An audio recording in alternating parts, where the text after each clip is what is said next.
All right, so hello, I'm 8-Bit Thief. Today I'm going to be showing what I've been learning in Unity. I've been learning how to make a 2D JRPG game like Final Fantasy VI. Um, this is not a devlog or anything like that. This is just me showing what I've learned. I've been telling friends and family that I've been learning how to make video games in Unity, and it's all great and everything to tell people, hey, I'm learning how to do this. But if you don't have anything to show people, they can just nod and go, uh-huh, sure, that's great. So this is what I'm doing. I'm showing off what I've learned. So it's very basic. Like I said, it's 2D JRPG like Final Fantasy VI. I've been wanting to learn how to program and make games since 2009, back when X and A was a thing, if anyone knows what that is. But so very basic, learning how to move. I am using a controller. You got your grid-based movement. I did go ahead and leave diagonal movement. I can easily disable that. Obviously, you have collision. I did add some water. It does have movement. Obviously, you can't walk out of the water. Now, this sand tile, there's actually two tiles here. There's a sand tile, and then there's a tile underneath this. This was just me learning how to make random encounters. However, there's not a battle system yet. The whole reason I did this was just to learn how to make the transitions. But also, if you notice on this one, this is kind of like the generic background. Then you walk over here, you have a different background. So I kind of want to learn how to change the background based on the settings. We won't go in the town, but I did create a little bridge you can walk over, mountains you can't walk through. All the pixel art I did myself. It is based off of Final Fantasy. Little cave you can go in, transition. Nothing special in here, just showing off a scene that you can transition to. There's no encounters in here yet.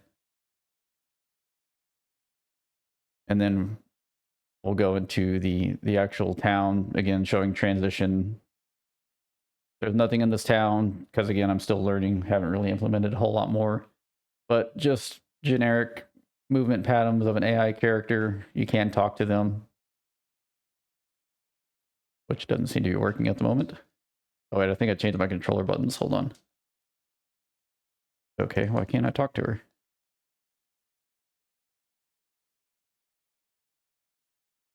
That is weird. Okay, my controller's not working. But just, generic conversation, generic lines. And then, of course, transition into a house. Nothing here. Just, again, showing transitions. And then the other thing I've been working on is, okay, yeah, my controller doesn't seem to be working, so I'm going to use the keyboard. You can use keyboard or mouse, or keyboard or a controller. So if you're familiar with Final Fantasy VI or any other type of JRPG, you got your menu. So far, I've just been working on creating generic characters. There is a status screen, so you can choose a character you want to look at, their stats. Now, one of the things I did implement here is you can scroll through the characters as well without having to go back to the menu. I have implemented a items inventory type system. And again, you can scroll through everything. I did add some duplicate items just to make the list longer. And if you notice, a couple of characters have less than full health or MP, so just kind of showing off. So on potions, there's one potion here, so we're going to click on the potion. We'll choose the top character. And if you use the potion, there's only one of them, so what's going to happen is we'll actually go back to the inventory screen, and you can see that his health, Michael's health, is now 48 out of 48. But let's say you want to use something where there's more than one. You can go here and you hit it.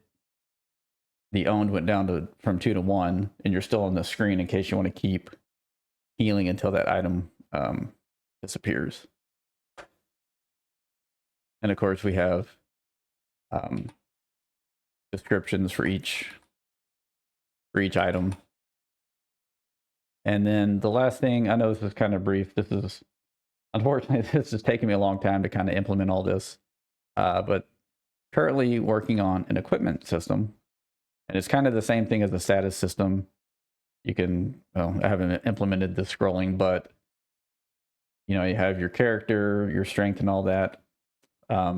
Once this is completed, you'll be able to choose which item slot and items to equip, and then there'll be comparisons and stuff like that. And of course, you can go in and out of the menus. And yeah, that's kind of it. Just showcasing what I've learned. I still have more to learn. If you do have any questions, feel free to ask me or comment or anything like that. But if you are watching this, I appreciate you watching it. And thank you.